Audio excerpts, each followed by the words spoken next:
All right, Dan Leroy, journalist, author, speaker, and teacher. Welcome to Reasonably Rational. Thanks for joining me. Steve, thanks for having me on. My pleasure to be here. So, as a first timer, I thought maybe we'd begin with your autobiography. Give us the background and context of the man, the myth, the legend, Mr. Dan Leroy. Well, let's see if I give you the abridged version of that. I'm a West Virginia native, graduate of West Virginia University. I've worked for a number of years as a journalist, freelance author, freelance journalist, freelance writer, let's say, for a while. Transitioned into writing books somewhere along the way. The stuff that I've covered journalistically has mostly been in the fields of music and politics. Back in 2006, I moved to Western Pennsylvania to become part of a brand new performing arts charter school that was founded in part by a college friend of mine, a very dear friend of mine, who asked me if I was interested in coming back closer to home and teaching writing. And both of my parents were teachers, and I said growing up, yeah, that's one racket that I never want to be a part of. So I guess it's proof that if you run away from something long enough, it ends up meeting you on the other side. So for the past 20 years, I have been a teacher here at Lincoln Park Performing Arts Charter School in Midland, Pennsylvania. I am the former head of the writing and publishing department here at Lincoln Park. I've just taken a new role at Lincoln Park as Dean of the Arts.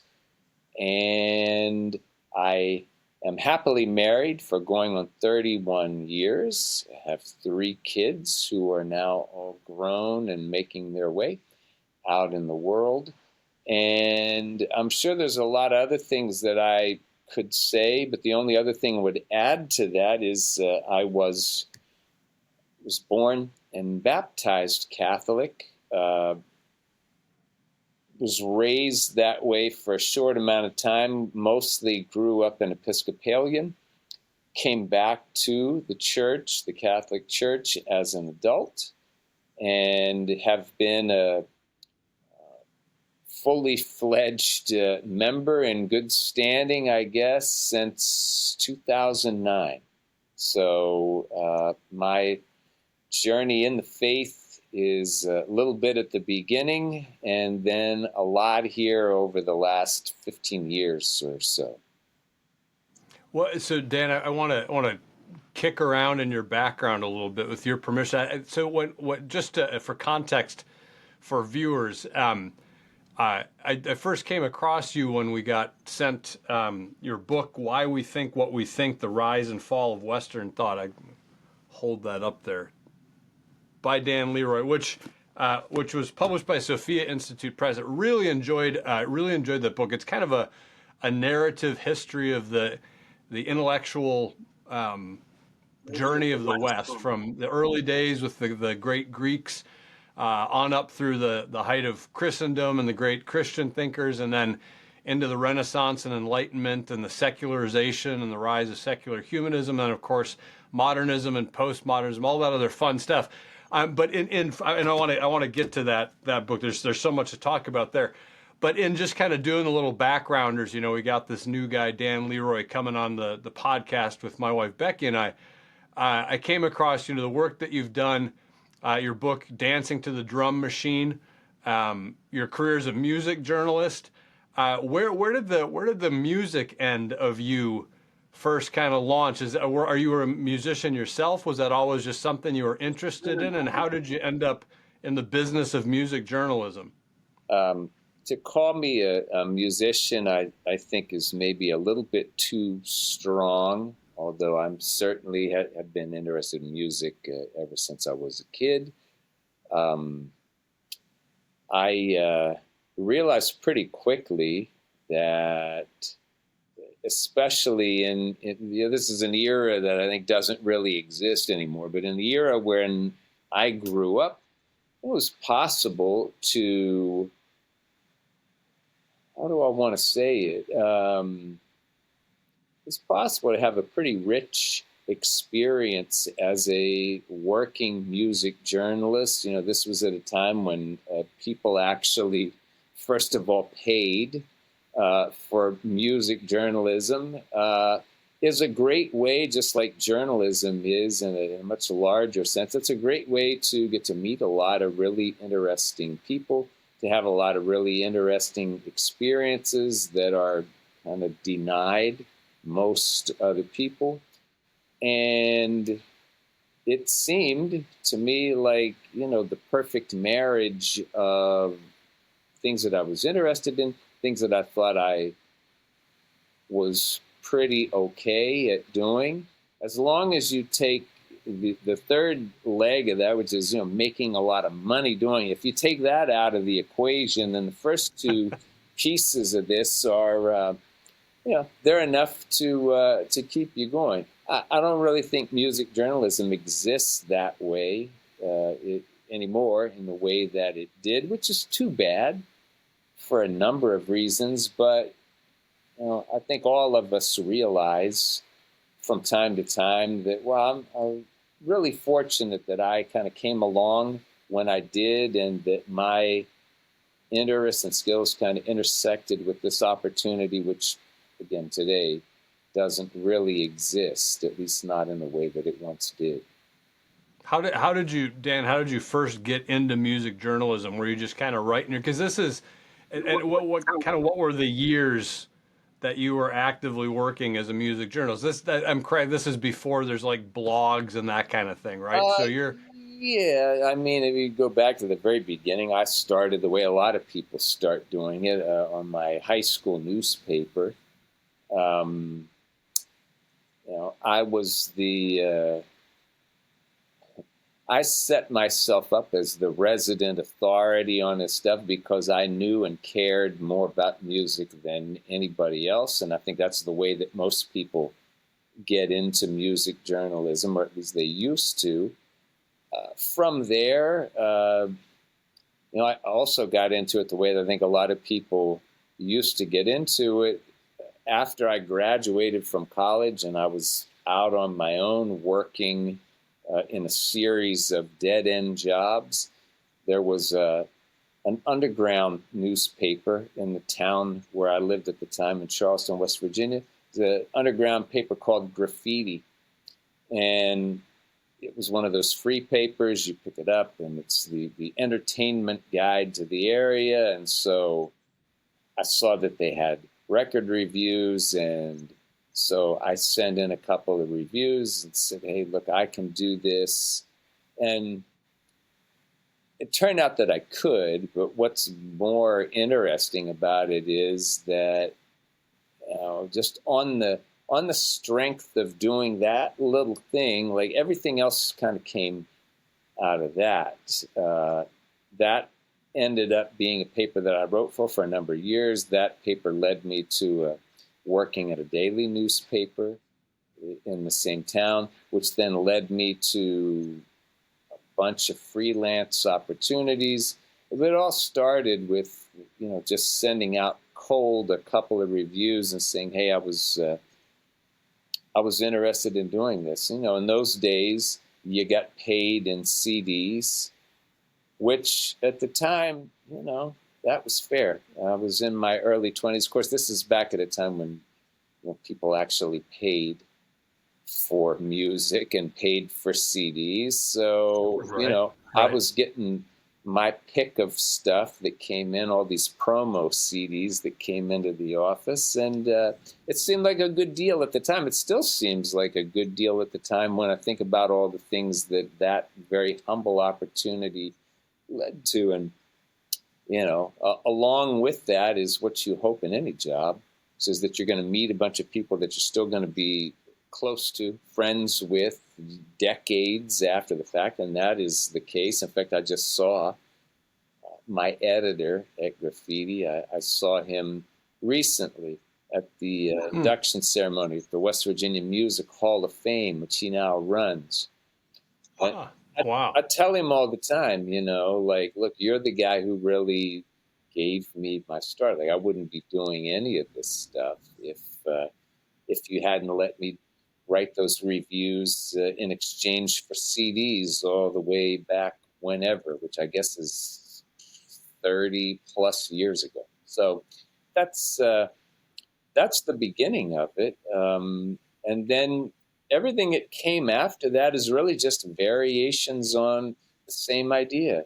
You find a place that you want to write for, and you approach them cold, and you give them an idea. You tell them that this is what I think I could do. You pitch them a story, and it's been that way from graffiti all the way up to the New York Times and every place else I've written for. It's just variations on cold calling and not being afraid to approach people, and also having a pretty thick skin as you got to have in any business like this. You know, the successes are certainly made a lot better by all the the emails that you never get a response to, or the pitches that you never hear back about. But that's the way freelancers' wife or life, not their wife. Freelancer's wife says, "Well, why don't you get a regular job? Like that would probably be a good thing for you to do." But a freelancer's life, that's the way that it works and probably still does. So tell me a little bit about dancing to the drum machine. That's a unique project.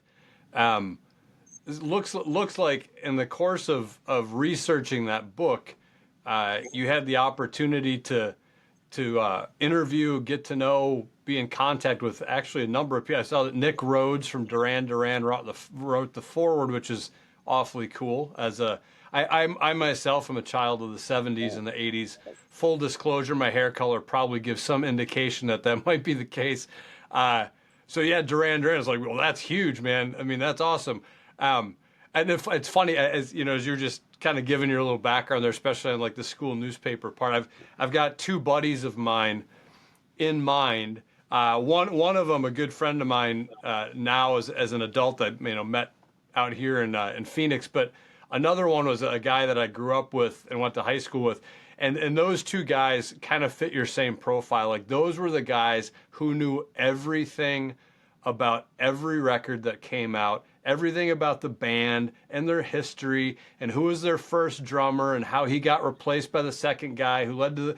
And so they were like back in the day, like you said, even just the culture of like music journalism being a thing that people would pay for, they were interested in. It was kind of like a voice of the culture kind of thing you were doing.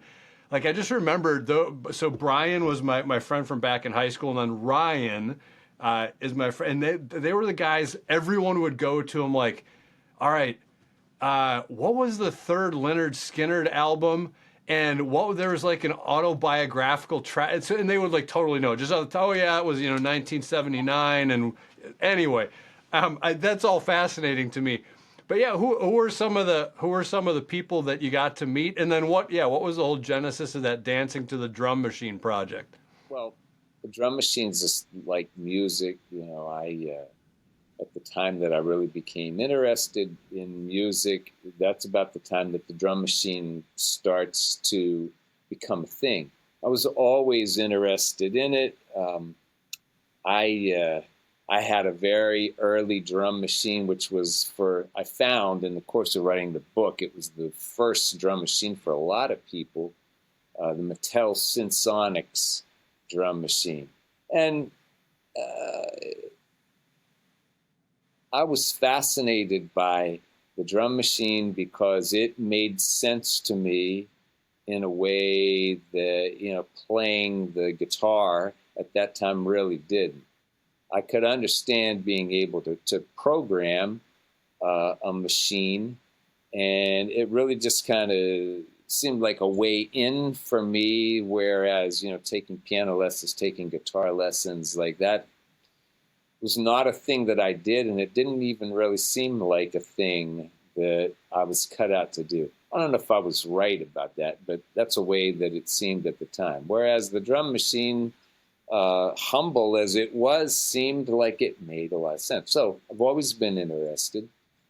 And as an adult, as a mature adult, you look around and you say, well, there's books about a lot of different subjects, but there really doesn't seem to be a book that is a history of this instrument that I've always been interested in. And as an author, if you find that kind of thing, then it's your job to try to convince somebody that it is worth writing a book about it. So I was able to do that.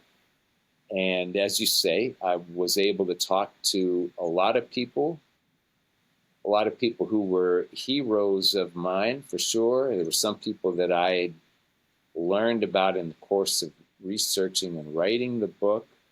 And I'll tell you, there are some people who were very skeptical about the idea of this. So, like, a book about a drum machine, like, why would you want to do something like that? And these are guys who really were fundamental in the adoption of the drum machine as a musical instrument, but they couldn't see like why anybody would want to go to the trouble of writing a book about it. This is another thing I had to convince some of them, is that it was worth doing. It's if you like talking to people, and I do, then the kind of book that I tend to write, or have tended to write, which is heavily interview based and is really centered around this research and having these conversations and trying to tease out some of this stuff that people maybe have forgotten about or have never talked about. That's one of the things that I really enjoy. Now, that's not true of all of the books I've written. It's not true of what we think. Certainly, there wasn't a lot of opportunity for conversations with some of those philosophers, but Right. Couldn't get Aristotle to answer your emails about not, interviewing for the book, huh? not really. But I knew that was a possibility, that he wouldn't be available. But yeah, it's always nice, I think, to be able to say, or at least to think, like, hey, I might have written the definitive history of X. That's right. And maybe somebody will come along later and we'll talk to, certainly many people that I would have liked to talk to and didn't talk to for the drum machine book. And maybe somebody will come along someday and fill in those gaps, and we'll write an even more comprehensive version of that story. I kind of doubt it. I kind of don't think anybody is really champing at the bit to do something like that. But if they do, more power to them. But I'm happy to think at the moment that, like, if you want to know about drum machines, I think that would be probably the place where you might want to go first. Yeah, that is a pretty great thing to think that perhaps you have a monopoly on the market for the books on a certain topic, or at least, like you said, the definitive volume. Others may attempt it at some point, but did you find, in one of the things that just interested me, because like I said, I first discovered you by way of a book that you wrote about, kind of the philosophical history of Western civilization. And so obviously I had already been introduced by way of why we think what we think to your philosophical bent. And I haven't read Dancing to the Drum Machine. So I wondered, is there a philosophical thread that runs through that as well? And one of the things that I remember hearing about, and I'm no great student or aficionado of any of this stuff, but music has always been of interest to me. I come from a musical family. I'm a musician in the sense of, I was the singer for our high school band, Mr. Yuck, and then have done various little projects here and there. And, I think at one point I played to a backyard of probably well over 35 people. So, my musical career spans all kinds of different venues and opportunities. But I remember somewhere hearing about, as music in the, and I don't, you would know better than I kind of what the dates are that go along with it in the timeline, but as music started to move into the electronic era, Suddenly there's drum machines. Suddenly there's synthesizer keyboards instead of just a piano or an organ. Les Paul, an electric guitar. The concept was met with a lot of resistance in a lot of corners because people are like, they had a deep philosophical objection. This isn't real music. These aren't real instruments. You can't do this.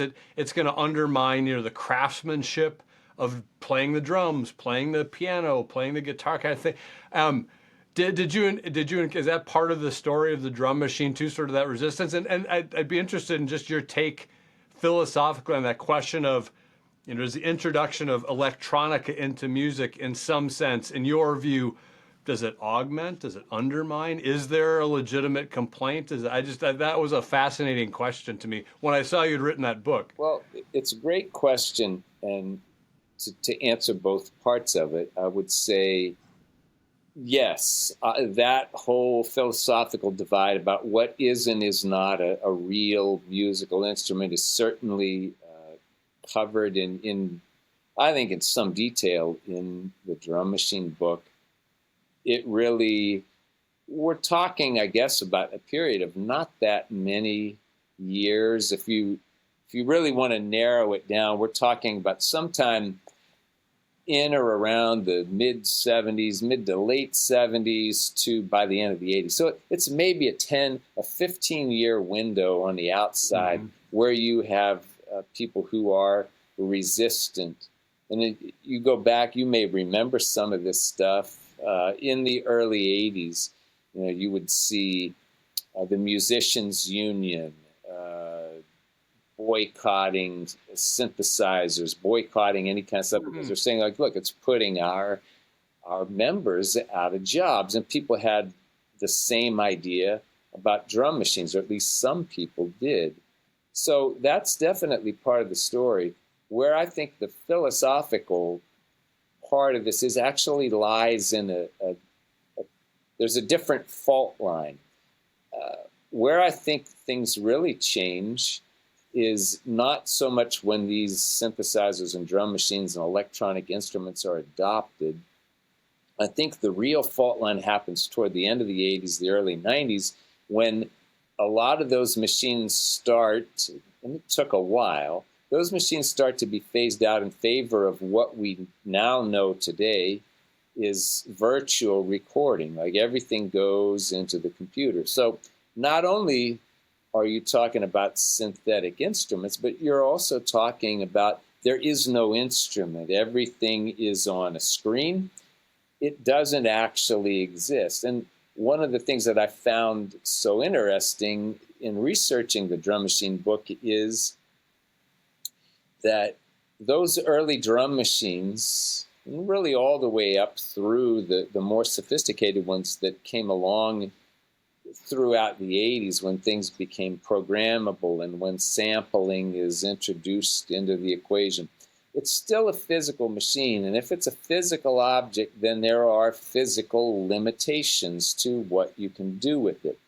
And so all throughout this period that we're talking about, everybody is dreaming of, just imagine when we'll be freed of all of these limitations. There will be a thing where all you'll be able to do is type some keystrokes in, and you'll be able to get everything you want, and it will be perfect, and it will be, free of all of these restrictions. And, we did that to greater or lesser extent. We did that, and I think that is where we lost something very valuable that it's not lost forever. There are some people who still, I talk about some of them in the book, some people kind of swear by the vintage instruments. They want the physical experience of recording. It doesn't matter whether it's with a piece of wood with strings attached to it, or if it's a piece of electronic circuitry inside a box. It's still a physical object, and there are still limitations on what you can do because of it. One of the things that I was really struck by in talking to people for the book, and I can't remember exactly who told me this, but it was someone a musician who was talking about the way that all of these limitless options that you have through computer recording in the end destroy creativity. And whoever it was talking about, like, I'm just paging through like screens and screens full of snare hits. And it's just at some point you have so many choices that there's no time to actually create because you're just spending all of your time looking for the perfect snare drum, the perfect kick Oh, drum, the perfect hi-hat. And you could apply the same kind of thing, not just to drums, but to any instrument. You now have something that a lot of these guys that I've talked to could only dream of, just like gigabytes and terabytes full of choices. But that's not really where creativity comes from. Creativity comes out of limitations. And in trying to transcend all of these physical limitations, we killed a lot of the creative impulse. Now, that's not to say that all computer recording is bad or that people don't do amazing things with it. Of course they do. But I think as a general rule, when we moved away from physical objects, whatever kind of physical objects they are, we lost a really, really important component of what it is that made people creative. And in true human fashion, and this is where the bigger philosophical thing comes into it, in true human fashion, we spent all of these years longing for this kind of perfection that a computer and the virtual recording can provide us. And in the end, what did we get out of it? Well, I don't think the bargain is necessarily what we thought it was going to be. Just because you can record music on your phone, does that mean that uh, we've now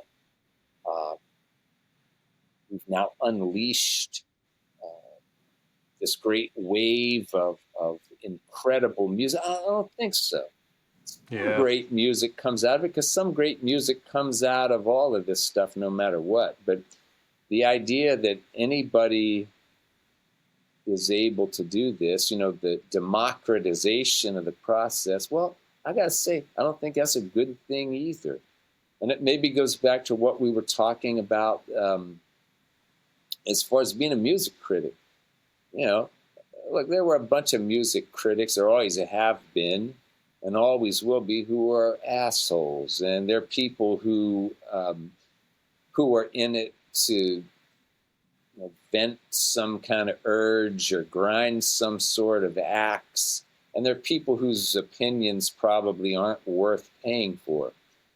But, the flip side of that is now when everybody is a critic, it becomes a lot harder to really find the sorts of informed recommendations that the best kind of music critics, I like to think, used to provide. So Yeah. you definitely lose something when, not just when things move into the digital realm, but you lose something when you, as a result of that, tell people, well, anybody can do it. Well, I don't think so. I don't think that's true. I don't think it's ever been true, nor will it ever be true. So, long-winded answer there. No, Great question. that's yeah, I love that. I was just thinking. So, over the years, I would defer to buddies of mine like Brian and Ryan, who are not only consummate fans of music, but concert goers extraordinary. They've been to every show everywhere and seen every band and whatever. Actually, my buddy Brian was at Alpine Valley for Stevie Ray Vaughan's last show, the night that his helicopter crashed. Um, but I've been to a bunch of concerts over the years, and I was just thinking, like, one of my absolute favorites, seen a bunch of good ones, but um, just back to the human context of what you were talking about there, that can sometimes get lost when anybody can just throw a bunch of tracks together off a computer and make something that maybe sounds decent, but it loses that human element. When I was in college, I went to Franciscan University of Steubenville, so a little Catholic I college. know it well. They brought out Phil Keggy. who is just a masterful Yeah. guitarist. And I had no idea what to expect. They brought him to campus. It wasn't going to be a big crowd, so it was going to be an intimate. He actually played in the school cafeteria, I remember, which was just funny. Probably, I don't know, 300 people there. And he didn't bring a band. He brought, like, 10 guitars. And then he just brought I don't know what the machine is called, but you play into it, you kick a button, and then it just loops Oh back yeah, what you played. loopers. And so Yeah. he'd pick whatever guitar he wanted to use for that particular piece, and then he'd just play a riff, and he'd punch the button, and then it would just play that riff, and then he would just solo over the top of it. Man, I would have skipped meals and restroom. If he wanted to play for 6 hours, I would have sat and listened to him play. It was just mesmerizing. And so there was that interesting blend there of he's using a piece of technology, to record the loop and then to feed the loop back to him.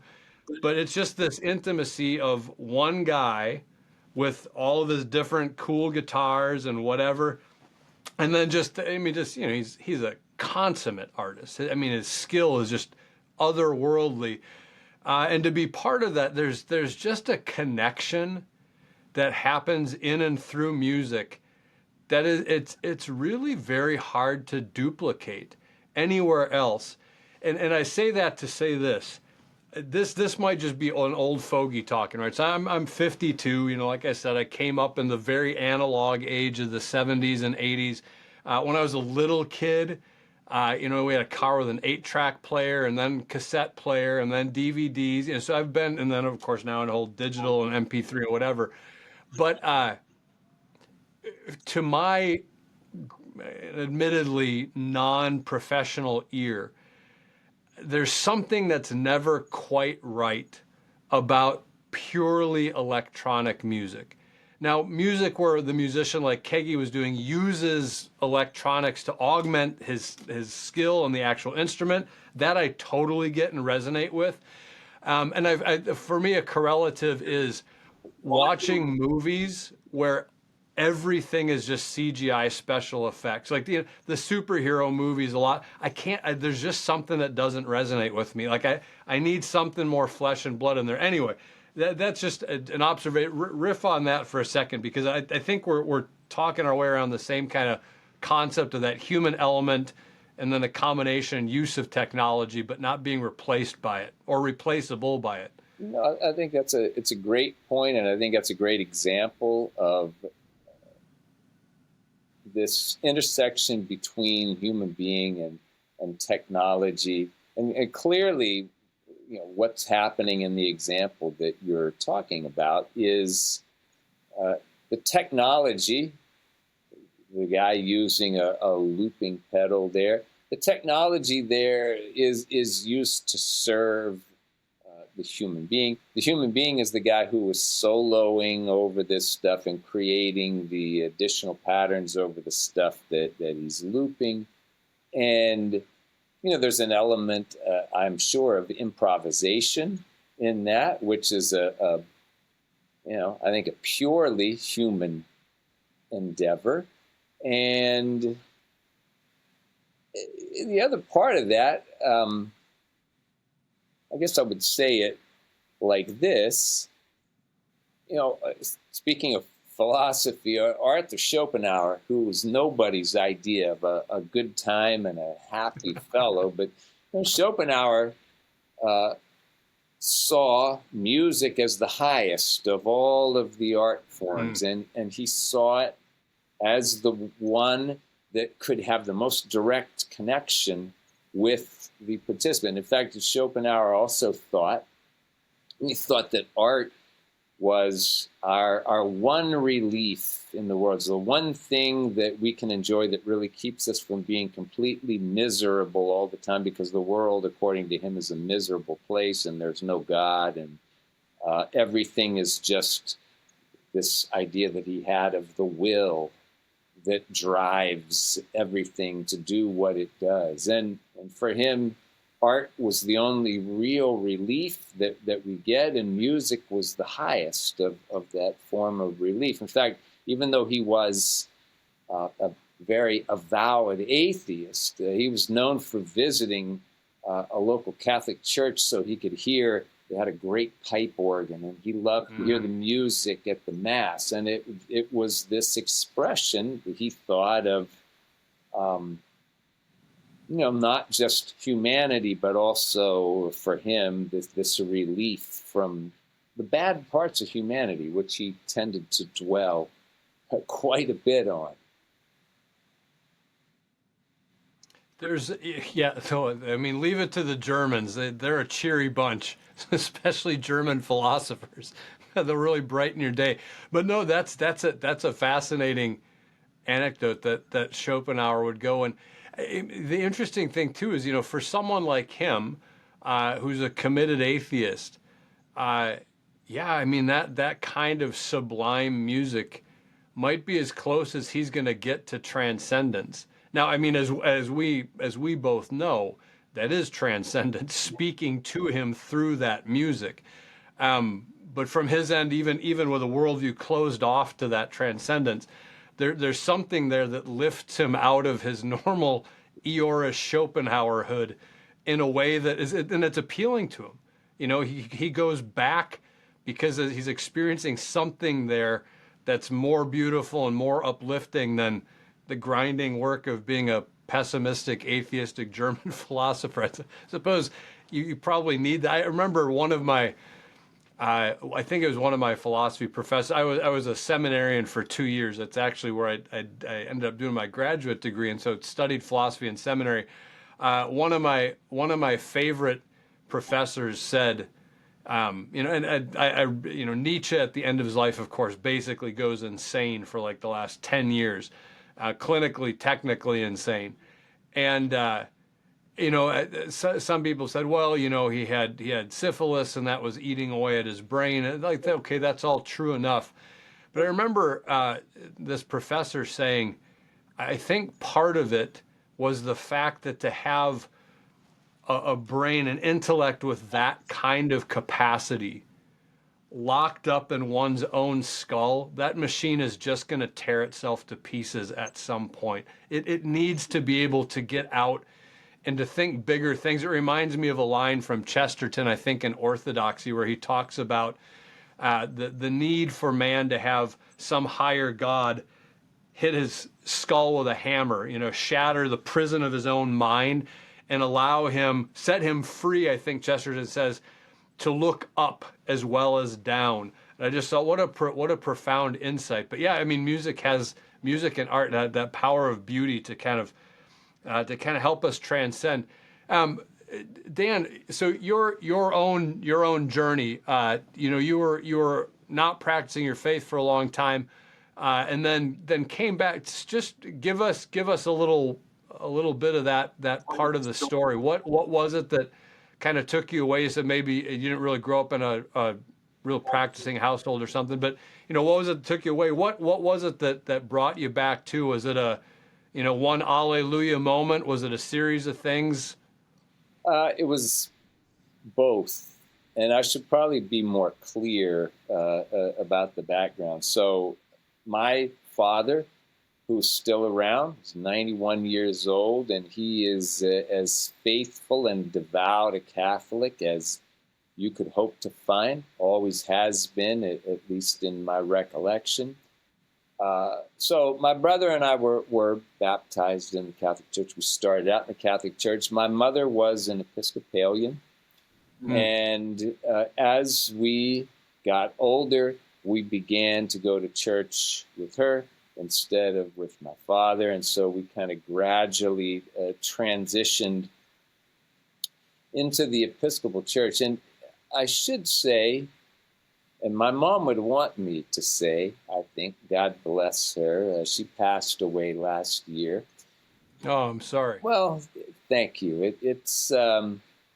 I feel like I want to, correct the record also for her sake, because, my mom was someone who made sure that we were in church every Sunday and that we were participating fully in the life of the Episcopal Church, which of course is not the life of the Catholic Church. But you say to people today, well, I was a member of the Episcopal Church, and it's not it's not exactly what it was when I was a boy and growing up. And it clearly there were big doctrinal differences, but in terms of the embrace of everything to the left of, I'm not even going to give an example there. I probably won't be able to pull it off. But, at that time, I guess what I'm trying to say, and what I think older listeners might understand, is, the Episcopal Church was a fairly traditional and it was closer in those days to what we would think of as the Anglican Church, rather than what we know today as the Episcopal Church, which is pretty much woking itself out of existence. Right. So, I was a member of the Episcopal Church as an adult. I stayed with it. When I was married, my wife joined me in the church when my kids were young. They started out there. And I think, looking for a moment, there were actually a couple of moments. One of them was my wife was involved in the in the ministries of the Episcopal Church where we lived at that time, and she was part of a group that was, I don't remember exactly what it was called, but it was sort of an intense kind of Bible study group. And there was a lady who was part of this group whose mother was on her deathbed, I guess. She was probably going to go at any time. And the woman came into the group, as my wife described it, and she was very upset, of course, as you'd imagine. And the reason she was upset is, she said, well, my mother asked me, she's like, she told me, look, I'm really scared because I don't know what happens after this. And I didn't know what to tell her. And my wife came home and told me the story. It's like how do you not know how to answer, at least in some fashion, that question? And that was a moment. Another moment came probably not long after that. It was toward the end of the school year. It's early in June, and the priest was giving the homily, and he said something to the effect of, we know that we're not going to see most of you who have kids until the fall. So when Sunday school starts back up again, so we'll see you guys again in the fall. And I thought, okay, look, that ain't right. And so there were certainly other things that's a cumulative effect, but the result of that was my wife said, look, I think my wife had actually been baptized Catholic as a college student. So for her, it was also a return. And she's like, look, I'm going back to the Catholic Church, and I hope that you're going to come with me. And I did. And when we moved to this area, to Western Pennsylvania, we found a church. We're very, very fortunate because we have stayed in this parish as it has grown over the last 15, 16 years. I think it's the greatest Catholic parish in America. I think it is the most theologically orthodox Catholic parish in America. I think it is faithful in all the important ways to the tenets and the catechism of the church. And it has been one of the great blessings, I think, of all of our lives that we have lived here and have been able and are still able to be part of it. That's beautiful. Were you? Well, I guess for your wife too, since she was the one that came down and said, "Yeah, I'm heading back to the Catholic Church." Was it more a moving away from the Episcopal Church, or was there something about the Catholic Church that was beckoning her, ended up beckoning you? Is it, some people, some people read their way into the Catholic Church from some other tradition or from no tradition. They encounter some of the great thinkers, and it's just compelling. And wow, this makes more sense than I've been led to believe. And hey, I think I might become. Other people, it's scripture, or it's liturgy, or it's music, or it's the beauty, etc. Some people encounter, we always talk about those three great transcendentals: truth, goodness, and beauty. And as you know, all of those are doorways into the church for different types of people. Some people, it's the beauty that draws them in. Other people, the goodness. They see the Matthew 25 church. We're out there, housing the homeless and clothing the naked and feeding the poor and visiting the imprisoned, etc.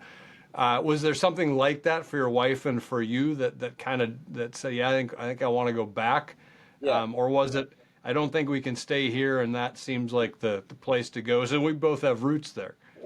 Well, so I think it was one of the many instances where my wife was a lot smarter and more perceptive than me. And You too, Dan? yeah, I've heard it. Full-fledged I've, member of that club, yeah. I've heard it's a not uncommon condition. Uh, no, it's I think for my wife, it was, look, I want to go somewhere where people take this part of things seriously, where people actually, rather, and you hear this all the time, rather than just doing good works or what people think are good works, like I want to go somewhere where people actually know and believe in Scripture. I want to go somewhere where there are, to kind of go back to our point of a little bit ago, I want to go back to somewhere where there are some limitations. There should be some limitations, and we maybe shouldn't think of attending mass every week as a limitation, but in a sense, it is. It's saying, look, you're going to do this, and you're not going to sleep in, and you're not going to say, well, it's summer, we don't have to go to church. There was, I think, a very real desire on both of our parts, but her first, to go back to where there's some structure, where there's some rules, and where, because there's structure and rules, you talk about it in music, you talk about it in religion, you talk about it in other aspects of life. I talk about it to my students all the time, the students that I teach writing to. You got to have structure. You got to have rules. That's how you get freedom. There is no freedom in freedom. Freedom comes out of the restrictions and figuring out a way to both embrace and transcend those restrictions. And yeah, I think that's what both of us were probably looking for. The thing for me was, my wife had had the experience of being baptized Catholic as a young adult or an adult. I didn't know that I had been baptized Catholic until I came back to the church. Oh. I knew that I had attended Mass as a kid, but I didn't really have any recollection of that part of it. So when we decided to return to the church, I did some checking, and I was very surprised to find, as part of our RCIA class, I was very surprised to find, actually, my baptismal records are with the Catholic Church and not with the Episcopal Church, where I thought they were. So I learned that pretty late in the game, but it was also a great thing to learn that, okay, I'm actually coming back to something. I'm not doing this really for the first time. So maybe that was underneath all along, and I only realized it subliminally. Some latent grace in there. Yeah. So you come back to the Catholic Church. And now you've written a couple of very Catholic books. So why we think what we think, and I haven't read Liberty's Lions, although I want you to tell viewers about that one too. Why we think what we think is not a Catholic book explicitly. It's published by a Catholic publisher, Sophia Institute. Um, but it really is kind of a narrative intellectual history of Western civilization, which, like I said, I found fascinating.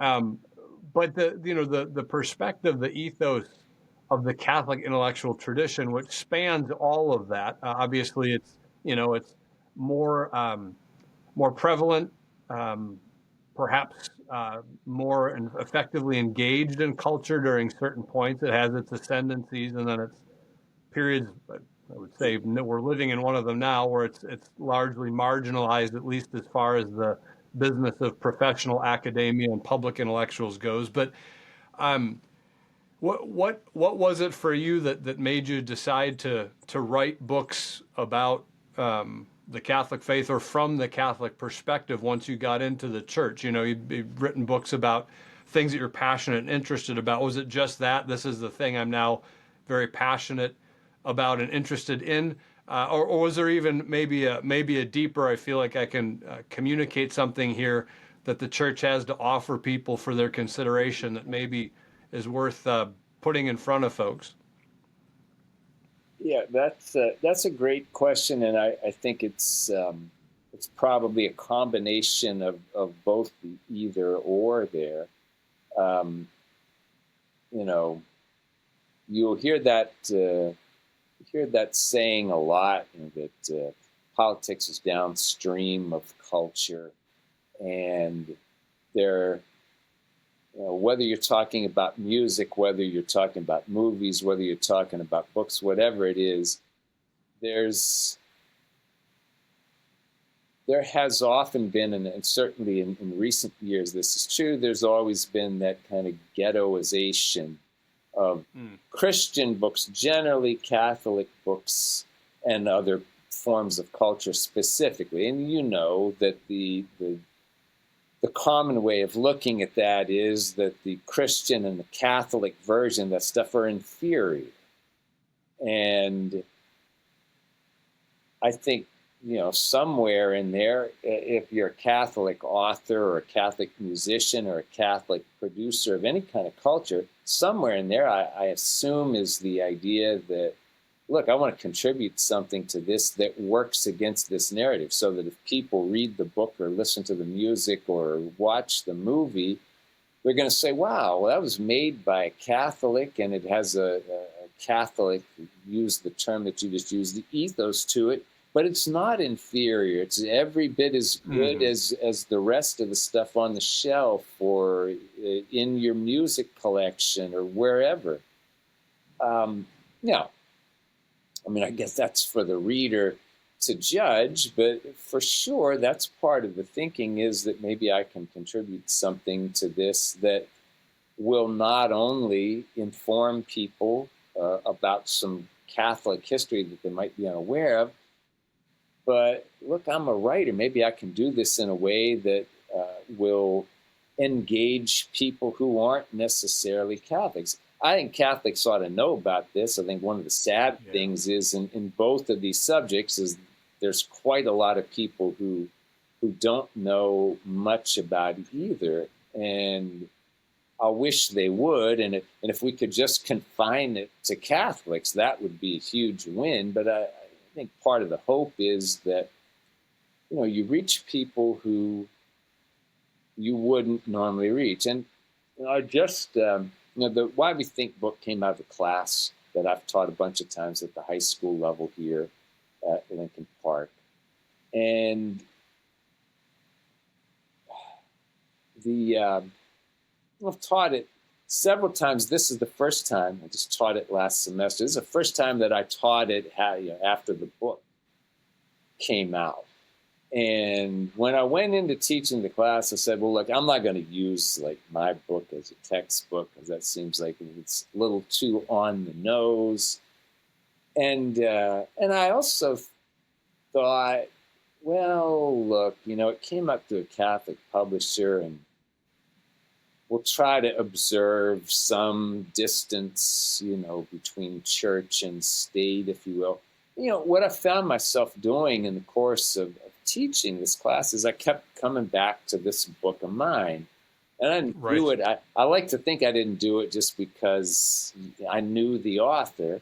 I like to think, and I think this is true, is because, like, wow, like, I'm using another textbook, which is sort of an introductory level thing, but this book doesn't have the stuff that's in my book. So I'm here. I'm going to give you guys an excerpt from my book.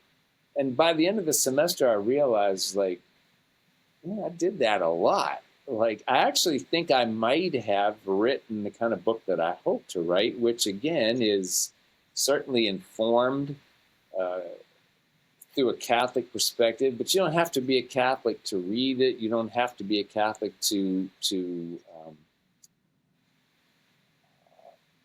be able to use it as a kind of introduction to Western thought, which is what I was hoping to write all along. Yeah, there's no doubt as to the perspective from which it's written, but I like to think, all those years as a journalist, back when being a journalist meant that you actually observed objectivity and you kept the bias out of your work. I did try to do that, as I always try to do it in this book. So after the class was over, there's a student who wasn't in a class who said, look, I'd be interested in reading this book, but I'm not a Catholic. In fact, I'm really not any particular thing. Like, could I read this book even though I'm not a Catholic? I said, yeah.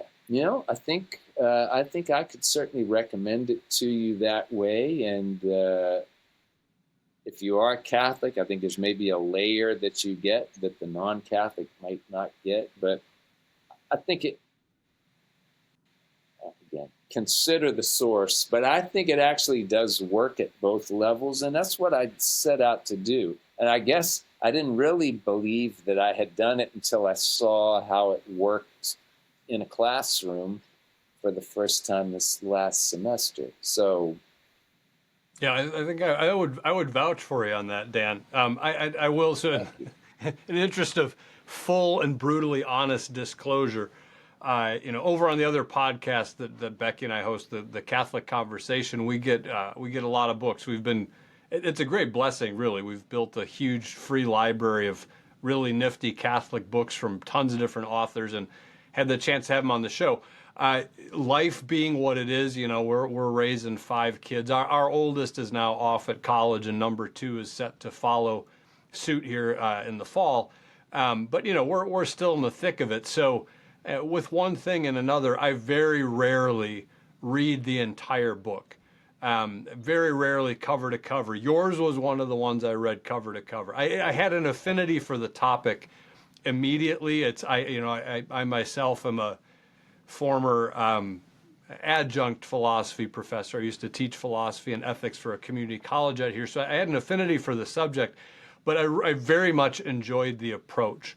I like the fact that you wrote it in a narrative style, so there's an element where you're actually introducing some of the thinkers whose ideas you're going to treat in the book. But you introduce us to the man, to the woman, to the context, which is really helpful, makes it easy to digest. And I think for the non-expert, sets a context that drives home a point that, hopefully even the experts bear in mind, although I don't know that's always the case, that no system of thought, no set of ideas exists in a vacuum. There's always context. There's always personal context with the person who wrote those books or presented those ideas. There's a cultural context which forms the thinker. It's on and on. So I thought that was just that came through very well. And then, yeah, I would, like I said, I would absolutely vouch for you, Dan, that I think targeting a book that anyone could read as an introduction to the intellectual foundations of Western civilization and also the intellectual history, which is a dynamic thing. It moves, it changes, it shifts over time. I think it does that. So that's my glowing endorsement. Well, thank you. Um, Thank for the book, what for you as you were sitting down, like, I mean, you're a writer, so you write. That's something that's a joy to you to do because it's a gift that you have. But that's also work. That's a project that takes doing it. It's a sacrifice to commit the kind of time and energy and attention that ends up getting published. So as you took on the work of writing that book, I don't know, I guess there's any number of questions I could ask internal to my rambling little monologue here, but I guess one question would be, what was sort of for you the central project? Like what were you writing that book to do? And then I guess maybe a corollary to that would be, and what do you hope someone takes away from the book once they've read it? And I don't know if you want to bifurcate that second question into what do you hope a Catholic reader you. takes away from it versus, that student that came up to you and said, Mr. Leroy, I'm not Catholic or really necessarily anything, but could I read that book and profit from it? Well, I think there's probably three things that I would say that are sort of the mission of the book. And one of them you did a great job of describing just a moment ago, which is, to write an introduction to Western thought it's accessible to the lay person without dumbing it down, to present it, second of all, in a way that tells a story. And again, you touched on this, describing it as narrative. So with the context intact. And I think that's really my frustration with what are otherwise, I think, very useful books, and there's a number of them. I used a couple of them in this class. But the things that go philosopher by philosopher, and they give you kind of the bite size, like here's the bio, here's the philosophy, here's why they're important. Those are very useful kind of in a vacuum, but what they don't really give you, just because they're not written in that way, they don't really give you a sense of the scope of it. They don't really give you a sense of how the parts interact.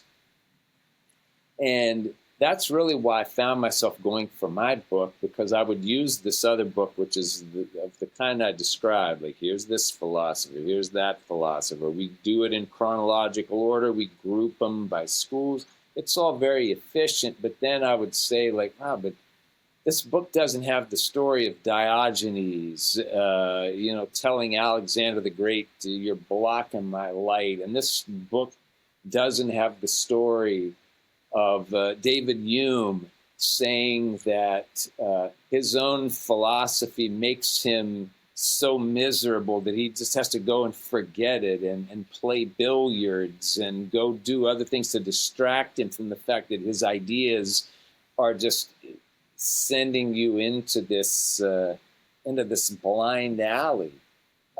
That's the stuff that I think is missing. And there's a lot of funny stuff too. And the humorous parts of it almost inevitably end up getting left out of those philosopher by philosopher histories. And so it's just a lot of the things, the narrative, the context, the imagery, the humor. Those are the things that I think are things that people aren't really looking for in a philosophy book. And that's why they don't read a philosophy book, because they think, well, I couldn't possibly get that stuff in there, so I'm not even going to go bother looking for it. But the third piece of it is, like, there's a story, and I'm trying to tell a story, but the story is this story of how over the course of, we'll just say roughly 2,500 years of recorded Western history, we have gone, philosophy really has gone on this quest where we reached a peak. For Catholics, it won't come as a surprise, but like, we reached this peak during the scholastic era where we took all the stuff that had come before that was good, and we synthesized it into a very workable and sensible philosophy. And almost as soon as we adopted that, we have these competing pressures where we are humans are becoming liberated, especially in the Western world, and they're kind of rebelling against this scholastic philosophy and all the stuff that has built up to it. So the story really becomes a story of trying to liberate the individual. And the story that I wanted to tell, trying to keep bias out of it, is just like, okay, well, how successful has that quest been? Which is a quest that really begins somewhere not long after the scholastic era. If you want to start it where I would start it, which is with William of Ockham, and then all of the people whose work he inspired, well, now you're talking about a period of 800 or so years. How's that experiment, that project, if you will, to liberate the individual, how's that going? And I would say, look, you can point to all the obvious stuff, the material things. There's a lot of great things that have come out of that. You have to give credit for those. And yet, at the end of all that, you look at any number of surveys, which we've all seen, that measure happiness, which is the thing that, all the way back to Aristotle. Aristotle said, like, look, we want to be happy, and what makes us happy is to use our rational capacity for figuring out the truth. And so we have to pursue the truth. We have to gain knowledge, and what we're trying to gain knowledge of is a creator, even though he wasn't talking about the Christian God, certainly. So if you look at these surveys of happiness, most people today will say, well, in the West, certainly, I'm not happy. Yeah. And I think not that you can judge everything on a survey, which I think is well, we just probably shouldn't judge a lot of stuff on surveys, but I do think there is some insight to be gained there. And so, again, to go back to the question, the third thing I'm trying to do is tell the story of the liberation of the individual and to show that there have been a lot of costs associated with this, and that we probably ought to look at where we are and say, this is a dead end. And the only way to get out of the dead end is to go back to what has come before. Now, some people will say, well, of course, like as a Catholic, you would say that. You would say that we ought to go back to Thomism. You would say that Aquinas is one of the greatest philosophers ever. You would say that Aristotle still has a lot to teach it. And I guess that's true. I would, and I did. But just because I happen to be a Catholic doesn't mean that I'm not also, I like to think, a rational and logical human being who can evaluate the consequences of all this stuff and say, Catholic or no Catholic, I think there's a kind of inarguable point to be made here. So I know that kind of goes against the idea of writing a book that is completely objective and bias-free. Look, it's not a bias-free book. I would admit to that. But, the problem with some of the so-called objective books about philosophy are that, they can do a great job of giving you the history and giving you even some insight into people. But they tend to be hands-off about, what the consequences of some of this stuff is. Right. If you're talking about some of the modern philosophers in particular, I think you have to say, like a Derrida, you have to say, like, this guy was, he was just goofing on the whole premise of philosophy. And if you follow his thought where it's inevitably going to lead, it leads you to chaos and anarchy. And that's kind of, he thought that was amusing. I don't know that the rest of us necessarily think of it as so amusing. Right. So I guess that's the thing is, the a lot of the philosophy books will refrain from making that sort of judgment. And I understand why they don't do it, but it does leave you sometimes with the idea that that there is no consequence to any of this stuff. And I guess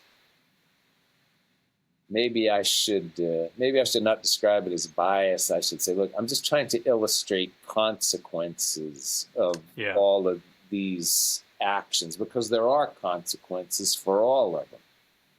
Yeah. That reality that ideas have consequences. I don't think it's necessarily a controversial thing to propose. I think even folks who aren't necessarily all that reflective get the point being made. You know, ideas do have consequences. They influence things. They change the way people think. They help people order their priorities and what they value and what they pursue and what they. One of the things I guess that for me, and I want to ask you this in the context of being a teacher, you know, because you have the great privilege of being in a classroom. You know, I've done that as well. It's a privilege I know you take seriously. I took seriously. Uh, One of the things, of course, that being a teacher, and you know, you're teaching high school kids. I taught high school kids too, and then college. So that kind of, you know, young people. You get a privileged glimpse of where we're at as a culture and where we're headed. You know, the old cliche is, you know, these young people are our future. That's very true. They're also our present. They're a snapshot of how things stand. And then they're also a glimpse at sort of, well, these folks in 20 years will be running the show. How do they think? What do they value? What's their perspective? What's their worldview? What concerns and motivates them? What worries them? What inspires them? Sort of thing. And and why we think what we think in the book. I think you do a great job of putting before the reader some of the deeply consequential ideas that have formed the culture that we live in. Some of them, you know, latent and marginalized. Aristotle, Aquinas, Augustine, Bonaventure, they still have an influence in culture, but they're not the drivers these days. They're still there. There's a latent effect. Praise God, it doesn't completely disappear. There's a fellow, Will Herberg, who's a social philosopher, describes, and he said this in the 50s, but I mean, talk about nailing it on the head. He said, we're living in the cut flowers era of Western civilization. You know, we're flowers in a vase. We've cut ourselves off from our Judeo-Christian roots. So, you know, the flowers still look pretty and smell good for a while, but the decay sets in immediately, and eventually you can't mistake it. Uh, so that's what I want to just toss in your direction. Working with young people as you do and interacting with them and the culture that forms them and how they think and see things. Um, what are some of the ideas that you see, and you can attach them to the thinkers they come from too, but you know, what are some of the ideas that you see that are really shaping and driving culture as young people experience it today? Uh, and maybe what are some of the deeper and older ideas that you see as maybe a necessary corrective? So the first part of that, uh, there is a specific example, and one of the things to go back to what we were just talking about, is trying to talk about this journey that we in Western society have been on, and that we have been on in philosophical circles, especially, is this idea of the liberation of the individual, as I was saying. And one of the things that really seemed to take hold this past semester in the class that I taught is we spent a little bit of time on John Locke, who's, of course, a very consequential philosopher, a guy that we would certainly be talking about in any kind of survey of Western thought. But, Locke gets credit in a lot of quarters for things that he deserves credit for. He is really one of the architects of American freedom in the way that he inspired Jefferson and some of the other founders. He is a guy who gets credit for really as much as anybody else among the ranks of philosophers, this idea of classical liberalism, this idea of pluralism and tolerance, and the idea that, can't we all just get along? Yes, it is possible for us all to get along. But one of the things that I tried to illustrate to the class that I had this past semester is that, well, you also need to go a layer deeper with Locke. You need to see that, among other things, Locke is really advancing this idea that all commitments are voluntary. There are no such things as involuntary commitments. So if I stay in my marriage, it's not because I have to, it's because I'm being a good person, whatever that means, and I'm choosing to do it. If I raise my children the way that I'm supposed to raise them, if I stay around and fulfill these fatherly obligations, it's because I chose to do it, not because I'm obligated to do it. So we really tried to get across, and I think it was successful, this kind of darker underbelly of some of these Lockean ideas that we're kind of familiar with in everyday life. And I do think that idea really took hold with some students because it's not an idea that's verbalized very much. I mean, academics talk about this stuff. If you read Patrick Deneen's book, Why Liberalism Failed, that's certainly an important part of his idea about why liberalism failed, because of that Locke's ideas of the voluntary and involuntary commitments. But we hear so much, and young people certainly hear so much about the importance of all kinds of freedom, especially the freedom to, in these kind of anodyne ways that we get it, to be all that you can be, to follow your dreams, to don't settle for second best. We could spend hours just on these very pat and cliched phrases that we're all familiar with, and young people are too. Young people hear this stuff all the time. You see this stuff we're talking about in the culture. Well, that's pretty much the idea of every classic Disney film that kids have grown up with over the last 30 or 40 years. The messaging is always the same. You got to follow your heart, follow your dreams. But the underbelly of that is well, that means that if somebody or something or some commitment is in your way, you just got to run over top of it. You don't owe anybody anything except yourself. And just verbalizing this thing that is not often verbalized. Look, this idea comes from somewhere. Here's where it comes from. And here's what it means. It means that if one day your mother, you got to decide whether to put her in a home because that's cramping your style, because that's going to lead you to have to make difficult decisions or take a different job or make some sacrifices. Well, no, man, you should put your mom in the home because the only person you owe something to is yourself. When you expose this, in other words, the short version of all that is, when you expose it and people see it, even young people, they say, I don't know if I really like it when you put it that way. That kind of disturbs me a little bit. And that's one example, but it's one that really stuck out to me. And it's one of the things that I think reminds you that, to go back to what you were saying about, we all hear things about young people. One of the things you hear about young people is, well, young people are dumber than they ever have been before. Young people are less responsible. Young people lack this and that and the other thing. And And they've been saying that about young people since long before you and I were young people.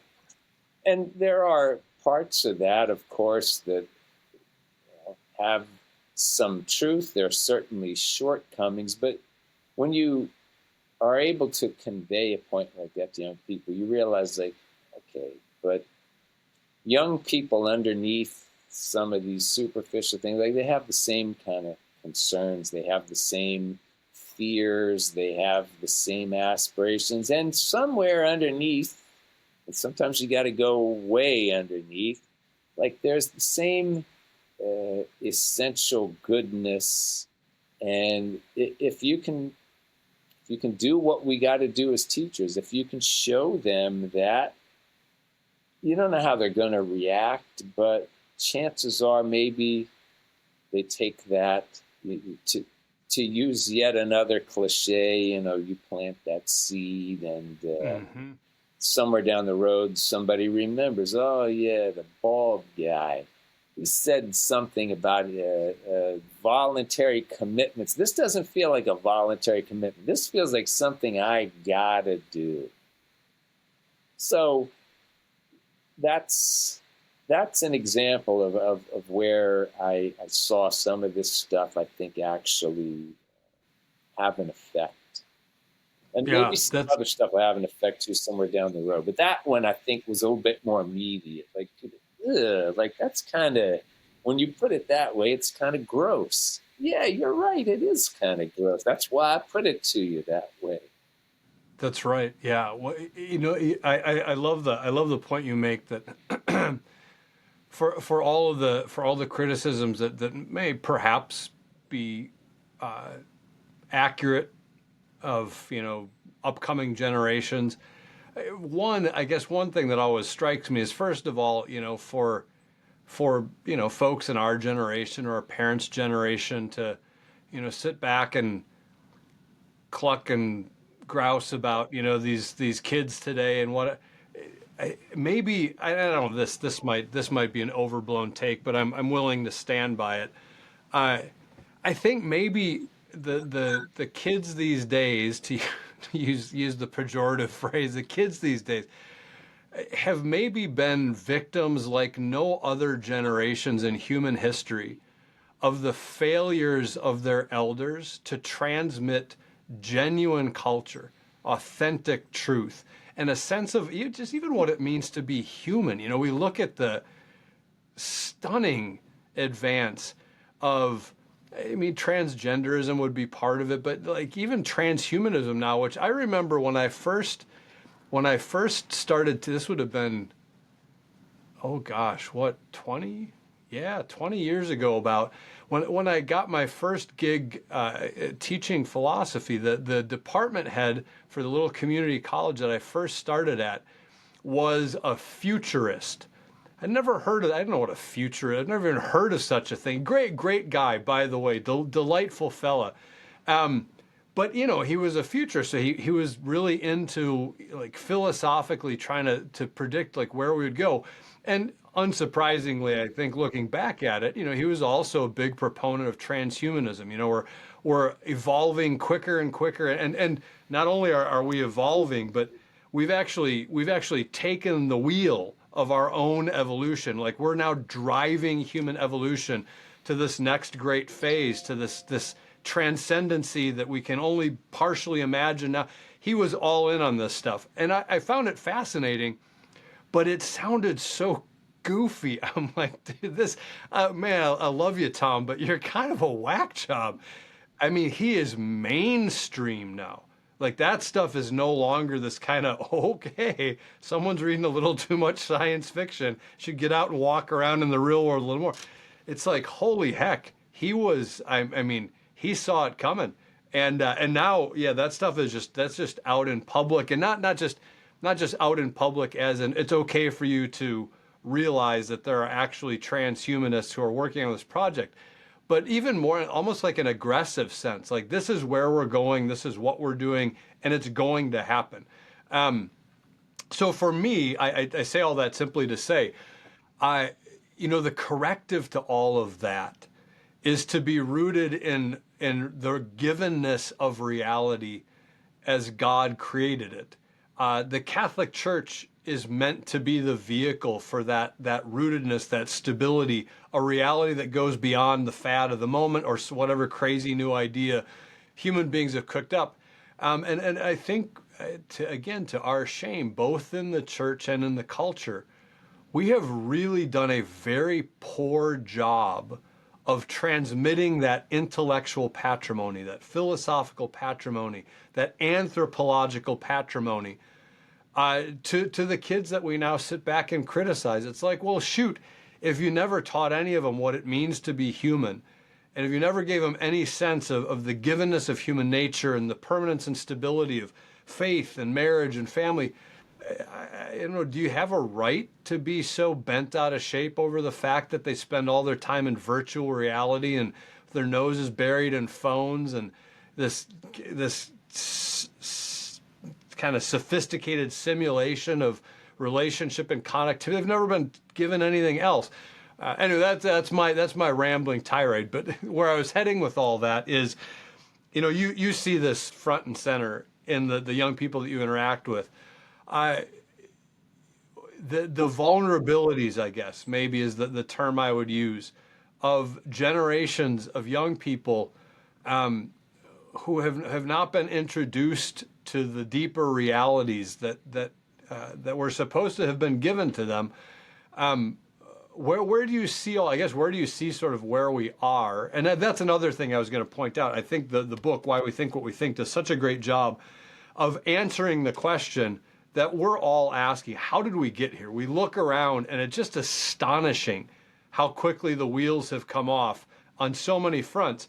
And a lot of people that I talk to, I'm sure you're in dialogue with them too, they're befuddled. Like, how did this happen? How did we get here?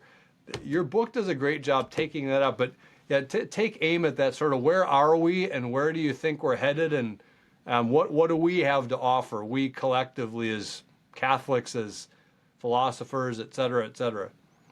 Well, I think to your point about young people being victimized, I couldn't agree with you more.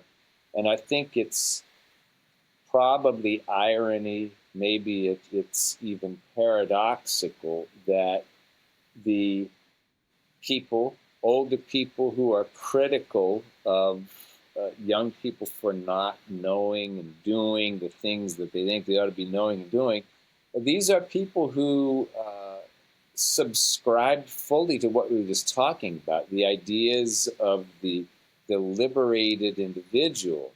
So you create a liberated individual, but by creating the liberated individual, they've also liberated themselves from all kinds of things that you now decide are important.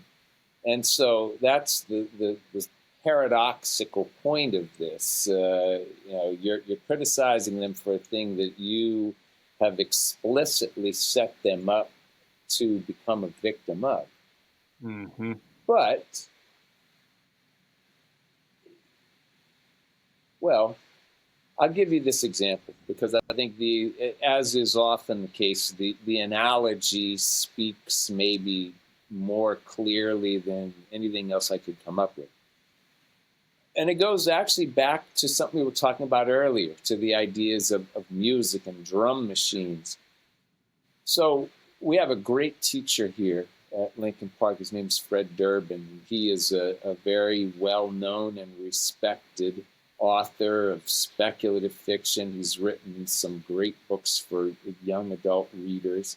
But he's also a collector of vintage typewriters. And he has a collection of almost 100 of these machines, which he finds and restores and takes care of. And he came to me, I guess it's been about a year or so ago. He said, what would you think about a class where all the writing that we do is just on typewriters? Like, there's no digital writing. I will bring in typewriters from my collection. We'll have students use those. Keep all of the digital stuff out of this. Everything happens on the typewriter. We'll call it analog writing.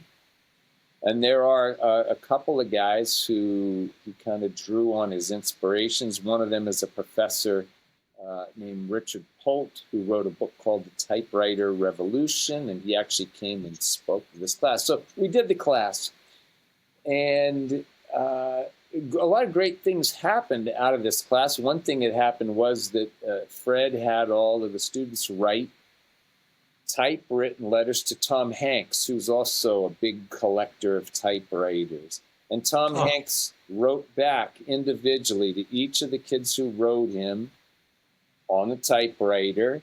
And this was like one of the things that kind of made this class That's really cool. a media sensation. So we were on CBS Mornings with this class. We were in USA Today, we're in People magazine, because, you know, to some extent, wow, you know, Tom Hanks wrote these letters to kids, and isn't that great? And they use typewriters. But the real thing, you know, and Fred recognized this early on, and I kind of figured it out as we went along. It's not a typewriter class. I mean, it is in the practical sense that you have this machine and you have to learn how to use it. And as we were saying, there are great limitations on what you can do. But as Fred described it, and he was exactly right, and I really saw the wisdom of this, it's a philosophy class. And the philosophy is that we're going to make a virtue of the limitations. We are going to make a virtue of you having to be physically present at all times, because, you know, you can't zone out on the typewriter. If you do, you make mistakes. You can't do this thing that we're all very used to, which is, you know, write a big chunk of text and then get rid of it automatically, or go back and adapt it with no pain.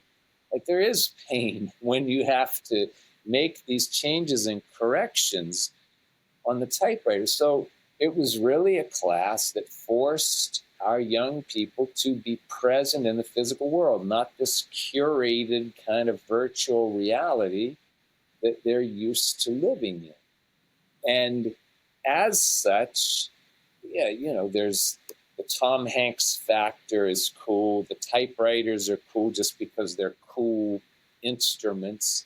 But the real part of it is, like, look, for 85 minutes a day, you have to be present in a way that you might not have to be in any of the other classes that you have or have ever had. And of course, if you want to be a writer, that is a huge lesson to be able to learn, to be present. If you're any kind of an artist, it's a huge lesson that you have to learn. But honestly, to be a human being, it's a lesson that you have to learn. And so when you see the effect of a thing like that, and, you know, it has different effects on different people. We're not going to, you know, say that every single person ran out of the class and their life was instantly transformed. They were struck by lightning. But you do have students who went and bought typewriters. You have students who are like having typewriter parties where they get together on the weekends with their typewriters and they do stuff with them. And every minute that you spend on a typewriter, whether it's in class or outside of class, again, is a minute or a half an hour, whatever it is, that you gotta be here. You can't be someplace else. And that, as much as anything else, I think is the thing that both gives you hope and also shows you, like, how far we have to go. That class was a big success. We're going to have that class again. We're going to use typewriters in other classes, not just in this class that's devoted to them. But it's also, you know, it's like going to the gym for the first time. And you can only lift the bar and you got calluses on your hands and you're you know, you think, man, I'll never be able to do this. But you go back. Everybody, I think, who's ever been at the gym knows how this works. Well, it's the same principle. But now we have to do this with being physically present, with being a part of real reality instead of virtual reality. Can we do it? it's doable. Where it's uphill every step of the way. And in fact, the angle's probably more like That's this. that's right. But the thing that does give you hope, aside from the fact that, like, I think young people do respond to this, it goes back to something that you said at the beginning of this question about, like, young people being victimized. Some of the other people who victimize them are their teachers, and they For sure. victimize them by allowing this to be, we're going to make this part of the curriculum. We're going to say that this is educational. We're going to build it into the lessons. Now, look, you know this. Like, there's ways that you can do that. There's not too many ways. More often than not, what that is a dodge so that I don't have to police people being on their phones the whole time.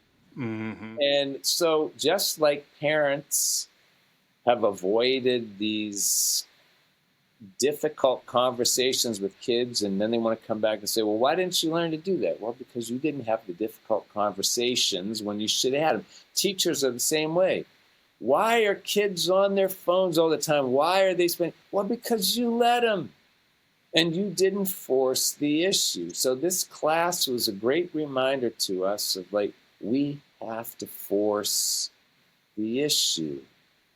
We have to tell young people a whole bunch of things. We have to tell them there's such things as voluntary and involuntary commitments, and that there are actually involuntary ones as well as voluntary. We have to tell young people that if you use AI to help you with this paper, that's wrong. You're a cheater. You can't do that. And really, the place for AI in the typical high school community or curriculum should be nowhere, unless you're doing a very, very specific kind of thing. In a high school curriculum involves writing, where should AI be? Nowhere. It Yeah. should be nowhere. It shouldn't be anywhere near it. But you're going to be a mean person if you do those things, just like you're going to be a mean parent if you do those things. And everybody wants to be the good parent, the fun parent, the good teacher, the fun teacher. And there's a way it can be done, but not without a lot of sacrifice all the way around. Is everybody willing to do it? I don't know. But many people will tell you that they don't want to do it because it's not possible. Well, that's wrong. It's Yeah. possible, just like it's possible to be a great parent, a loved parent, and also a very strict parent. And look, all of us who are parents, we've all made that mistake. We've made it multiple times. We didn't put the foot down when we should have put the foot down because we were trying to make it easy on ourselves, and then it came back to bite us in the ass Yep. many times later. So Yep. teaching is no different than that. So I think that answer drifted a long way from where the question started. No, that's first of all, I mean, congratulations on the typewriter class. What a beautiful concept. Have you warned Tom Hanks that he'll now be getting letters from that class every semester? Make sure his typewriter is well oiled and ready because he's going to have some writing to do. I think he got a good collection. He has a couple spares if he needs them. Okay, okay, good. So, no, but that's what a great concept. And like you said, I love the way you put that. It ends up being a philosophy class. I, you highlight a principle there that I think I'm sure some people have woken up to and warmed up to, and that is, in order to reestablish just some of the fundamental human realities that are missing in culture right now to everyone's detriment. I It takes intentionality and it takes sacrifice. The default settings are just all wrong at the moment. And so the corrective is, yeah, it's not, it's like you said, the angle has steepened. We're fighting this battle uphill in a blizzard now. There's I actually, we talked about this when you were on the Catholic conversation with Becky and I threw a quote out there and then said I'm terrible at citing my sources. I actually tried to go look it up and I couldn't find it. So now I think I've cobbled this together from a couple different places maybe, but someone or maybe some edited collection of someone's made the observation trying to just describe the cultural moment, the cultural context that we're in right now, said, we live in a culture of knowledge without wisdom, power without humility, and progress without purpose. And I just thought, boy, that is a not bad for a one sentence summary of what we're up against here. So knowledge without wisdom, power without humility, progress without purpose. You brought up AI. I want to ask this question just in the context of technology, generally speaking. You know, as we were coming up, and I would assume this is probably for people who came up decades, centuries, even before us, that, you know, with the advent of technology, the Industrial Revolution, and technology has been a part of the human experience and human culture forever, but there's certainly been an acceleration. And the narrative has always kind of roughly been technology itself is by and large neutral. What matters is what use you're going to put it to and what your intentions are, right? So, you know, in the 1940s, they discover that you can split an atom and it releases this astonishing amount of power. All right, well, that's a new technology. That's a new capacity. It's a new power. It's neutral. You know, we can harness the power of splitting an atom to power a city or to wipe one off the face of the earth. What are we going to do with it? I have found myself, I'd say in the last probably 5 years or so, maybe, having more and more conversations with folks I know who are, you know, tend to have these kind of nerdy egghead type of conversations, asking ourselves whether or not maybe some of the technology that we're trying to get a handle on now might even have crossed a line into technology which is by its very nature dehumanizing, therefore bad, meaning it's not neutral anymore. Of course, as you know, Dan, it's not that you can't respond by saying, well, there's good things you can do with this technology. There's beneficial uses to which this technology, that's not the issue. The issue is whether doing those good things, those beneficial things by way of this technology, in some small sense, just erodes a little bit of that givenness, that humanity, the way that things are. I don't know that we don't have an answer to that yet, but we've been kicking it around. I want you to kick it around. You brought up AI, you know, AI, virtual reality, the internet, all this kind of stuff that's already here, and its reach is expanding. It's becoming more and more part of these kind of crazy default settings we're operating from. What's your take on that from your perspective? Where does that all sit, and what are we up against? Well, let me start by saying something nice about AI, because while I have no use for it in any kind of writing setting, there is a thing that AI has really been helpful in doing, and that is in doing a thing that anybody who's a journalist or in some cases an author has learned to fear and hate, and that is transcription of interviews. Now, AI can't do this perfectly, but it can at least get the initial part of this down so that you can work with it. And look, it can save a lot of labor. You could make the case, okay, well, AI is doing a job that a human being could do, and I've certainly hired people in the past to do this stuff. But I think you could probably make the case that, look, this is a thing where you could say that AI is saving me, who, as a journalist, as an author, it is saving me a lot of time. It's saving me the money that I would have to pay somebody to do this stuff. And you can make the argument that in that respect, hey, this is a good thing. I think the way to think about it, though, you got to take a step, or at least I think you got to take a step beyond that. So if I use AI to do a transcription or multiple transcriptions, and I save X amount of time and I save X amount of money, what am I going to do with that time and that money that I'm saving? If I Yeah. am going to use that time to be a better father or a better husband or do even be a better teacher and serve people in some way, then I think people say, okay, that was a case where technology was used for good purpose. If I use that extra time and money to look at porn, I think you can say, hey, that really wasn't a good use of technology. So I don't think the technology exists just in a vacuum in terms of we shouldn't use it. I think it's part of a much bigger picture of if I save labor, and that's been true of labor saving devices ever since the wheel, probably. Right.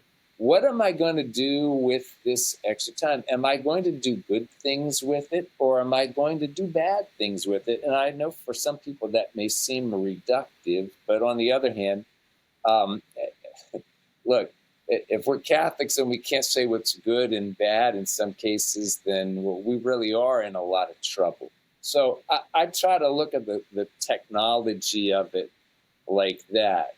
I'm not using the AI there to do a thing that I'm claiming that I did myself. I'm not taking credit for Right. a thing that I shouldn't take credit for.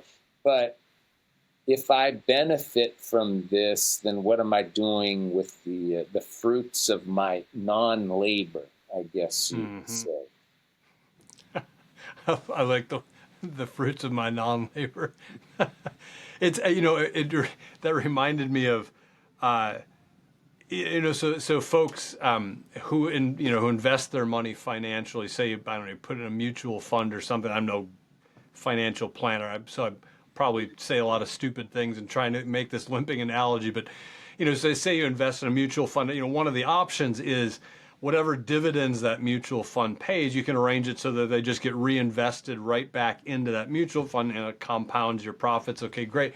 But in a sense, what you're describing there strikes me the same way. Like, okay, so you've invested in this use of a technology.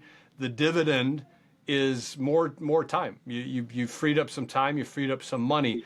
Uh, if you invest that dividend, quote unquote, right back into just more time and technology, oh great, well now I've got more time to, surf the internet and go on social media and post inane garbage to my YouTube or Instagram page or go play more video games. It's like, yeah, then it starts to be almost like this death spiral down into, we use technology to give us more time to use more technology, kind of thing. Uh,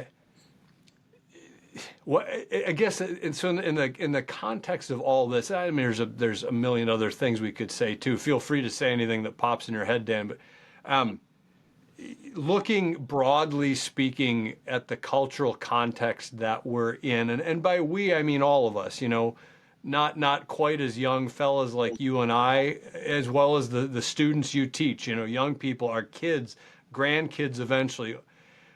All of us collectively, looking at just kind of where we're at, the ideas that have formed the culture and kind of drive it and set some of these crazy defaults. What does the Catholic Church, what does the Catholic tradition have to offer? And I ask it that way intentionally because, as we know, one of the narratives that runs through our culture currently, and has for some time, as you point out well in why we think what we think, one of the currents that runs through our current culture is, organized religion. Read here, the Catholic Church, had its day. Maybe you can make an argument that it served a purpose in certain periods of human history. Even if we grant that, listen, it had its day. Time for it to exit stage left and get out of the way of human progress. It's no longer relevant. It doesn't have anything useful or helpful to say to modern man, and mostly it just gets in the way. Mostly it just causes trouble with its little whiny voice and its finger wagging and thou shalt nots that are all outdated and we know better now. Anyway, What in that context do you think the Catholic Church still has to offer? I think it has the same thing to offer that it offered to my wife and to me when we both returned to the church, which is first and foremost uh, a sense of structure, a sense of limits in a world that more and more has become untethered from any kind of limits. And I would I just continue maybe the thought that we were just having in terms of, investing dividends and so on. You know, some people will say that um, they will describe themselves as often spiritual. Sometimes even I am a Christian. Sometimes even I'm a Catholic. I don't need to go to church. I don't need to be a part of anything because for me it's a very individual thing, and I do this best. Kind of the Protestant idea. It's just me and God. We're having this relationship, and that's the only thing that matters. And I think what the Catholic Church in particular has to offer people is if you are looking for something to do with the time and the money that you are saving through whatever kind of labor saving mechanisms you use, whether that's AI, whether that's any other form of technology, one thing that you can invest it back in is you can actually invest it back into the Catholic Church. And by doing that, you are investing it into a structure, a network that has the ability also to benefit other people. I would just use one example.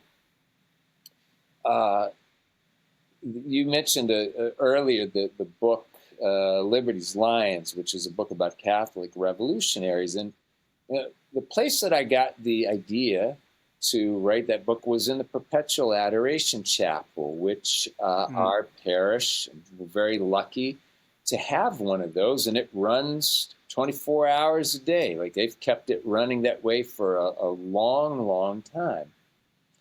But it's a thing that only works if a bunch of people do it.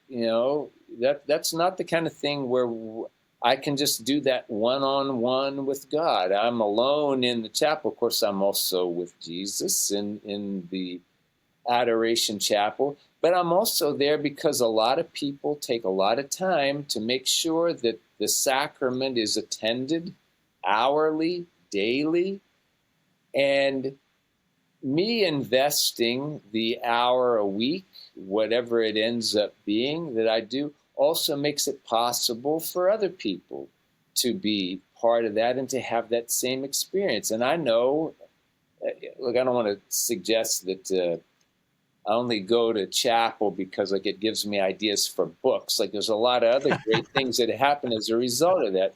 But that is a case where there are labor-saving things. There are dividends that I have to invest, and that's one of the places that I can invest in. Now, some people would say, well, you should just invest it in like, you don't need to go to the chapel. You can just invest it in praying. Like you could just have a talk with God. And there's certainly nothing wrong with doing that. But making the investment the way I'm making it in a thing that is supported by our local Catholic parish, I'm also part of something else. I'm part of something that is helping other people. And it's not, in other words, just about me and my wants and needs, even if they're spiritual wants and needs, which might seem very high on the priority list. I have, in other words, to go back to Locke again, I have a responsibility. I have an involuntary commitment that I think that I need to make to this other community. And if you pursue your religion, your spirituality privately, well, then you cut off from that. Hmm. And some people will make very strong arguments about why organized religion is not for them and why they have to do it individually. And that's not for me to judge. But what I can judge is that as part of the Catholic Church, I'm also part of this community that gives me a place to invest dividends that can benefit not just me, but benefit other people directly and materially. And that, I think, that's really important. That's one of the things that the Catholic Church in particular can offer young people, old people, any kind of people today. It goes beyond just the fact that, yeah, they offer a bunch of masses and you can go pretty much any day of the week that you want at a bunch of different times. Yeah, that's great. I appreciate that. But that's not all that there is. There are other places within the Catholic Church to invest the dividends that all of us have them. We all get dividends just by virtue of living in this heavily technological world. And Yeah. the true Lockean would say, well, look, man, I'm free to invest those dividends in me however I want. If I want to spend all my time on social media that I say, well, that's my business, and stay out of it. Okay.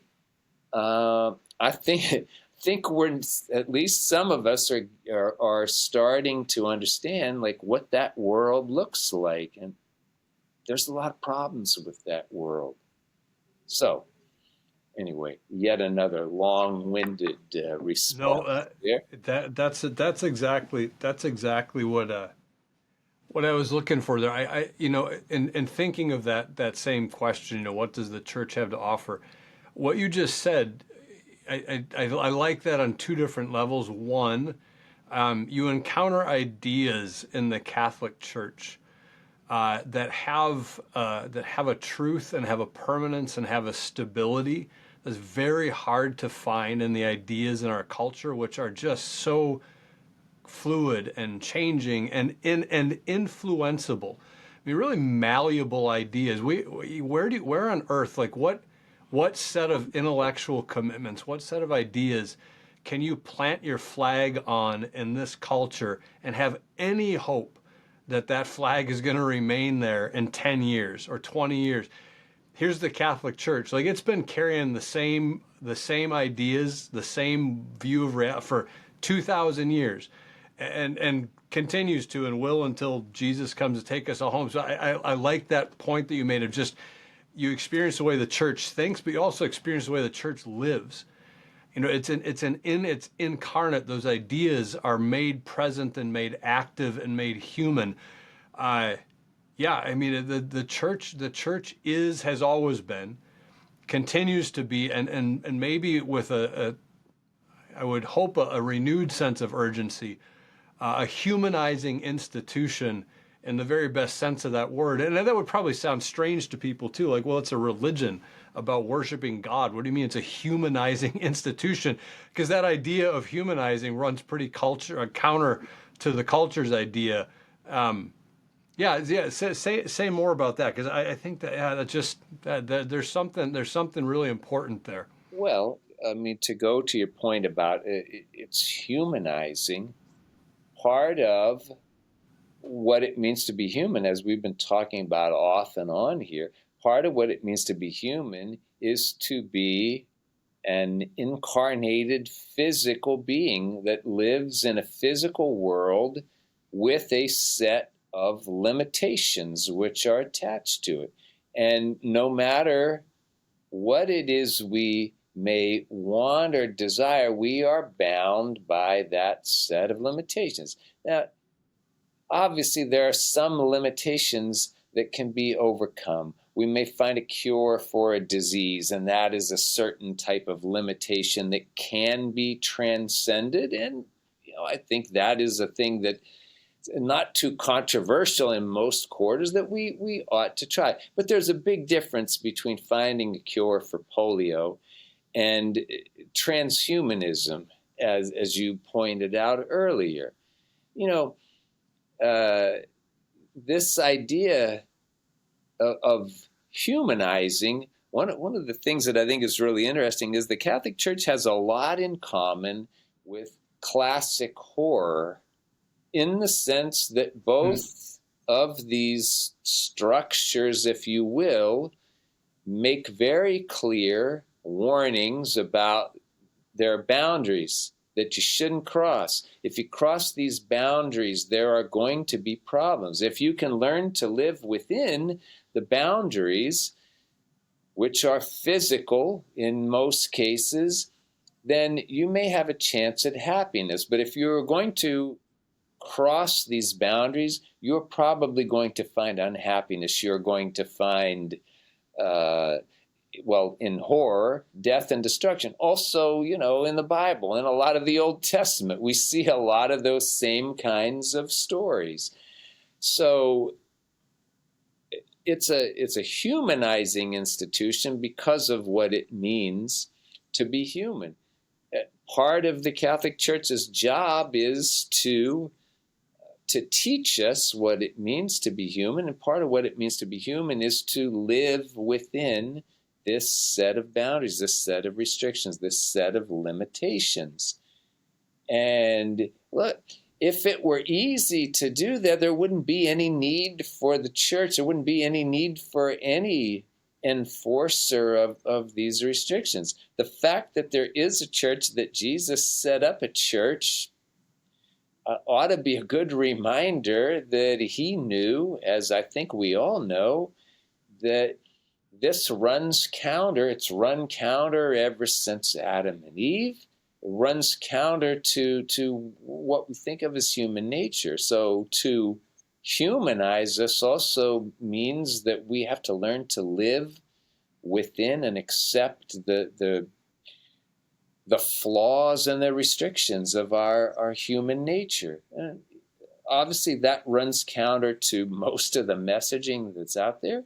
That's the thing it runs counter to Locke and his idea of all commitments being voluntary.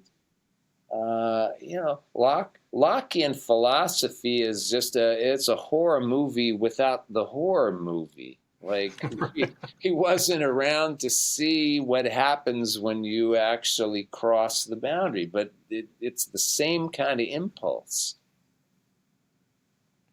Yeah, that's great. Okay. Well, Dan, I would love to do this again somewhere down the road. I wanted to ask, do you have any book projects you're working on right now?